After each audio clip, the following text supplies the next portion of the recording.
अस्सलामुअलैकुम everyone, welcome back to my YouTube channel. आज आपके साथ जो चैप्टर मैं शेयर करने जा रहा हूं उसका नाम है क्वाड्रेटिक इक्वेशन। इस चैप्टर को लेकर काफ़ी बच्चे परेशान रहते हैं, क्वाड्रेटिक इक्वेशन को समझ नहीं पाते। इसमें फैक्टराइजेशन मेथड से हमने सॉल्व करना होता है अपनी क्वाड्रेटिक इक्वेशन को, तो उसमें हम मिड वैल्यू को ब्रेक करते हैं। अक्सर बच्चों को ये प्रॉब्लम रहती है, उनको पता ही नहीं चलता कि हमने मिड वैल्यू को ब्रेक किस तरीके से करना है। ओके, आज मैं आप लोगों के साथ कुछ स्टेप को शेयर करूंगा।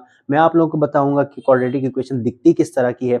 मैं आपको बताऊंगा कि क्वाड्रेटिक इक्वेशन को हम किस तरीके से समझते हैं। ठीक है, आइए जल्दी से स्टार्ट करते हैं। आपको बताते हैं कि क्वाड्रेटिक इक्वेशन दिखती कैसे है। देखो, क्वाड्रेटिक इक्वेशन का मतलब होता है टू पावर इक्वेशन। ठीक है, टू पावर इक्वेशन। ओके, जिस भी वेरिएबल की, यानी जो फर्स्ट आपका वेरिएबल है यानी x, उसकी पावर अगर 2 है तो वो आपकी क्वाड्रेटिक इक्वेशन कहलाएगी। पहली बात ये हो गई। इक्वेशन क्या कहलाएगी? अगर आपका इक्वेशन यानी कोई किसी के बराबर हो, अगर इसमें इज इक्वल टू के बाद और इज इक्वल टू के पहले कोई नंबर हो, वो आपकी इक्वेशन कहलाएगी। ठीक है, आइए मैं आप लोगों को दिखाता हूं कि आपकी जो इक्वेशन की स्टैंडर्ड फॉर्म है वो होती कैसे है। तो ये आपकी इक्वेशन की स्टैंडर्ड फॉर्म है जिसमें a x square plus b x और प्लस सी, एक वेरिएबल दूसरा वेरिएबल उसके साथ कांस्टेंट। तो वेरिएबल की वैल्यू आपकी चेंज होती रहती है लेकिन ये कांस्टेंट की वैल्यू आपकी सेम रहती है।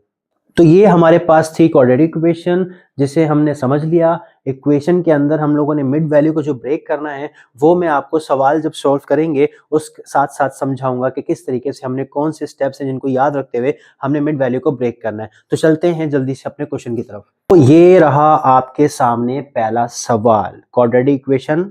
एक्सरसाइज नंबर है 8.1 जिसका पहला पार्ट है x square plus 5x plus 6। इसमें आपने बच्चों क्या करना है? इसमें आपने मिड वैल्यू को ब्रेक करना है। सवाल में आपको बताया गया है कि आप फैक्टराइजेशन मेथड से इसको सॉल्व करेंगे इस क्वाड्रेटिक इक्वेशन को। तो आपने मिड वैल्यू को ब्रेक करने के लिए जो स्टेप आपने याद रखने हैं, जो सबसे पहला स्टेप है वो स्टेप आपका है कि पहले नंबर को आखिरी नंबर से मल्टीप्लाई करवाना है। ये पहला नंबर आपका। अब यहाँ पर पहला नंबर क्या है कि कुछ भी नहीं, एक्स स्क्वायर के साथ यहाँ क्या है? कुछ नहीं। अगर कुछ नहीं है तो बच्चों वन तो है ना, है कि नहीं? वन तो है। अगर कुछ भी नहीं है तो वन है, तो वन आपका हो गया पहला नंबर। और आखिरी नंबर आपके पास क्या है? 6।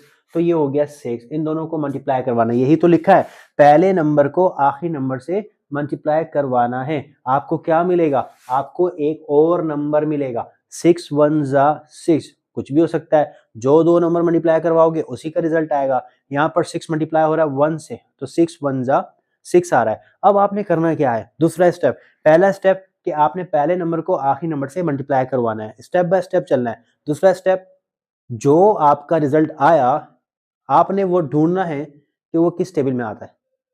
6 की बात करूं, 6 किस टेबल में आता है? 6 आता है 2 3 जा 6। ठीक है, 3 2 जा 6।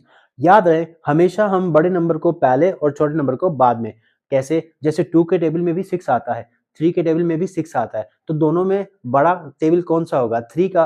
तो हम बोलेंगे 3 2 जा 6। लाइक हम बोलेंगे 3 मल्टीप्लाई बाय 2, 3 2 जा 6।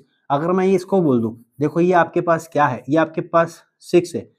6 आता है, 3 2 जा 6, इन दोनों को मल्टीप्लाई करवा कर हमारे पास आता है 6। अगर आपके पास यही दो नंबर के दरमियान में हम माइनस लगा दें, माइनस आपके सवाल में से आएगा, प्लस आपके सवाल में से आएगा, यहाँ प्लस हो या माइनस हो उसी साइन को आपने लेना है। अगर यहाँ पे प्लस है तो यहाँ पर आएगा प्लस। ठीक है, उसी दो नंबर को, जो नंबर आपने सोचा कि रिजल्ट लाने के लिए आपको मल्टीप्लाई करवाने हैं, उन्हीं के दरमियान में आपने ये प्लस का साइन लगाया। प्लस का साइन लगाते आपको मिला नंबर 5। अब ये 5 आपका मिड वैल्यू में होना चाहिए। ठीक है, अब ये 5 आपका मिड वैल्यू में है, इसका मतलब कि आपने वो जो दो नंबर में तोड़ना था 5 को, वो दो नंबर ये हैं। दो नंबर को प्लस करने पर 5 आना चाहिए, मतलब बीच वाली वैल्यू, और दोनों को मल्टीप्लाई करने पर 6 आना चाहिए। ओके ओके, अब यहाँ पर देखिए मैंने क्या करा कि वही दो नंबर हैं। अब यहाँ पर हमारे पास 5 के साथ कौन है? x है कि नहीं? x है ना। अब 5 के साथ जो x है ना वो आप इन दोनों को दे दो। अब इन दोनों को क्यों दिया? इन दोनों को इसलिए दिया क्योंकि वो 5 के साथ है और 5 को हमने दो नंबर में तोड़ा है, इसका मतलब वो दोनों को प्लस करने पर 5 ही बनेगा, बन भी रहा है 3 + 2। इसीलिए 5 के साथ जो x है वो इन दोनों के साथ भी जाएगा, इसलिए मैंने इन दोनों को x दिया। अब यहाँ पर साइन कौन सा है? प्लस, तो यहाँ लगाएंगे प्लस। ठीक है, इन दोनों को उठाओ, यहाँ पर आओ, यहाँ पर जब आप अपना सोल्व के बाद ये सवाल लिखो, जैसे पहला आपके पास एक्स स्क्वायर है वो उसको एज इट इज लिख दो। जब एक्स स्क्वायर को आपने एज इट इज लिख दिया, यहाँ पर आप 5x की जगह 5x अब नहीं लिखोगे, अब आप ये दोनों लिखोगे 3x प्लस 2x, दोनों को जमा करो तो क्या हो जाएगा 5x हो जाएगा, वापस हो जाएगा ना, तो ये बिल्कुल ठीक है। फिर आपके पास है +6 इक्वल टू 0। ये आपके पास इंपॉर्टेंट स्टेप है जहां से आपने पूरे सवाल को स्टार्ट करना है, और ये उर्दू में आपके सामने जो पॉइंट लिखे हुए, जो स्टेप लिखे हुए हैं, इन्हें अच्छे से पढ़ लें। इसी स्टेप की मदद से आप बिल्कुल आसानी से अपने सवाल को सॉल्व कर लेंगे, मिड वैल्यू को मालूम कर लेंगे। ओके, अपने नंबर को किस नंबर में तोड़ना है, बीच वाले नंबर को आसानी से समझ में आ जाएगा आपको। अभी इसके नेक्स्ट सोल्यूशन पे चलें।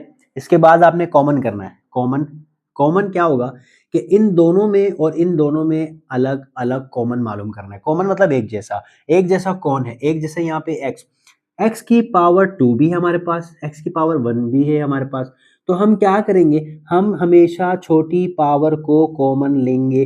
छोटी पावर को कॉमन लेने के बाद यहाँ देखो स्क्वायर, स्क्वायर में एक x चला गया तो एक x बच गया। जब यहाँ पर आपके पास एक x को आपने निकाल लिया, बाहर कॉमन ले लिया, यहाँ से आपने x को निकाल लिया, तो ये x के पास कौन था 3, वो 3 आपका यहाँ पे ब्रैकेट में आ जाएगा। यहाँ तक बात समझ में आप लोगों को। यहाँ पे अब आपने कॉमन करना है। अब कॉमन करने के लिए जब आप नंबर और नंबर में कॉमन देखते हैं ना बच्चों, तो 2 के टेबल में 6 आता है कि नहीं, ये आपको देखना होगा। बिल्कुल मुझे पता है आप लोग बहुत समझदार हैं, आप लोग को 2 का टेबल भी याद है। 2 के टेबल में 6 आता है, तो आप यहाँ पे 2 को कॉमन ले लेंगे। जब आप 2 को कॉमन लेंगे बच्चों, 2 कॉमन गया गया, यहाँ पर x बच गया बच्चों, ठीक है। 2 के टेबल में, अच्छा ये प्लस और प्लस, ये प्लस प्लस, ये मल्टीप्लाई होगा, प्लस प्लस प्लस, ओके। 2 के टेबल में 6 आता है 3 पे। आपको यही पता चल जाएगा कि आपने अपना सवाल सही किया है या गलत। कैसे? आपकी ये दोनों ब्रैकेट बिल्कुल सेम आनी चाहिए। अगर ये दोनों ब्रैकेट आपकी सेम आ गई, आपको पता चल जाएगा कि आप बिल्कुल सही डायरेक्शन में सवाल को लेकर जा रहे हो।